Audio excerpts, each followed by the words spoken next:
The first quarrel. Alfred. Lord Tennyson. I wait a little, you say, you are sure that'll all come right, but the boy was born I trouble, and looks so wan and so white. Wait. And once I waited I hadn't to wait for long. Now I wait for Harry. No, no, you are doing me wrong. Harry and I were married, the boy can hold up his head, the boy was born in wedlock, but after my man was dead. I worked for him 15 years, and I work and I wait to the end. I am all alone in the world, and you are my only friend. 2. Doctor, if you can wait, I'll tell you the tale o' my life. When Harry and I were children, he called me his own little wife. I was happy when I was with him, and sorry when he was away. And when we played together, I loved him better than play. He worked me the daisy chain, he made me the cowslip ball, he fought the boys that were rude, and I loved him better than all. Passionate girl though I was, and often at home in disgrace, I never could quarrel with Harry, I had but to look in his face. 3.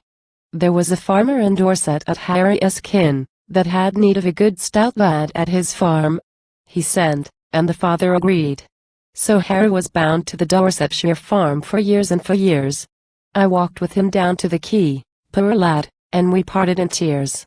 The boat was beginning to move, we heard them ringing the bell. I'll never love any but you, God bless you, my own little Nell. 4. I was a child, and he was a child, and he came to harm.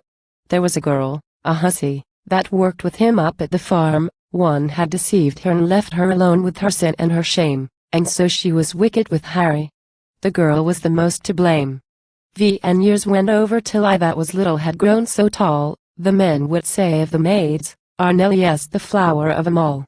I didn't take heed o' them, but I taught myself all I could to make a good wife for Harry, when Harry came home for good. 6. Often I seemed unhappy, and often as happy too, for I heard it abroad in the fields, I'll never love any but you. I'll never love any but you, the morning song of the lark. I'll never love any but you, the nightingale's hymn in the dark. 7. And Harry came home at last, but he looked at me sidelong and shy, vexed me a bit, till he told me that so many years had gone by, I had grown so handsome and tall that I might ha' forgot him somehow, for he thought there were other lads he was feared to look at me now. 8. Hard was the frost in the field, we were married o' Christmas Day, married among the red berries, and all as merry as May. Those were the pleasant times, my house and my man were my pride, we seemed like ships I the channel a-sailing with wind and tide. 9. But work was scant in the isle, though he tried the villages round, so Harry went over the Solent to see if work could be found. And he wrote 6 weeks' work, little wife, so far as I know. I'll come for an hour tomorrow, and kiss you before I go. So I set to writing the house, for wasn't he coming that day? And I hit on an old deal box that was pasted in a corner away. It was full of old odds and ends, and a letter along with the rest. I had better put my naked hand in a hornet's nest. 11. Sweetheart, this was the letter I read. You promised to find me work near you, and I wish I was dead. Didn't you kiss me and promise? You haven't done it, my lad, and I almost died o' your going away, and I wish that I had. 12. I too wish that I had, in the pleasant times that had passed, before I quarrelled with Harry, my quarrel the first and the last. 13. For Harry came in, and I flung him a letter that drove me wild, and he told it me all at once, as simple as any child. What can it matter, my lass, what added we my single life? I ha' been as true to you as ever a man to his wife, and she wasn't one o' the worst. Then, I said, I am none o' the best. And he smiled at me, ain't you, my love? Come, little wife, let it rest. The man isn't he like the woman, no need to make such a stir. But he angered me all the more, and I said you were keeping with her, when I was loving you all along and the same as before. And he didn't speak for a while, and he angered me more and more.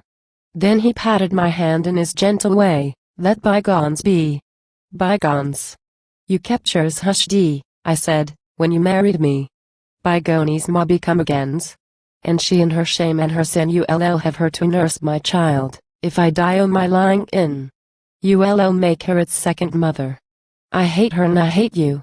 Ah, Harry, my man, you had better ha' beaten me black and blue than ha' spoken as kind as you did, when I were so crazy we spied. Wait a little, my lass, I am sure it'll all come right. 14.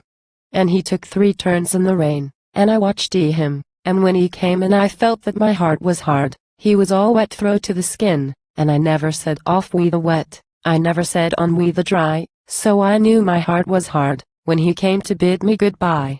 You said that you hated me, Ellen, but that isn't true, you know. I am going to leave you a bit you'll kiss me before I go. 15. Going. You're going to her kiss her if you will? I said I was near my time wi' the boy, I must ha' been light I my head I had sooner be cursed than kissed I didn't know well what I meant, but I turned my face from him, and he turned his face and he went. XV1. And then he sent me a letter, I've gotten my work to do. You wouldn't kiss me, my lass, and I never loved any but you. I am sorry for all the quarrel and sorry for what she wrote. I ha' 6 weeks work in Jersey and go tonight by the boat. 17. And the wind began to rise, and I thought of him out at sea, and I felt I had been to blame. He was always kind to me. Wait a little, my lass, I am sure it'll all come right and the boat went down that night.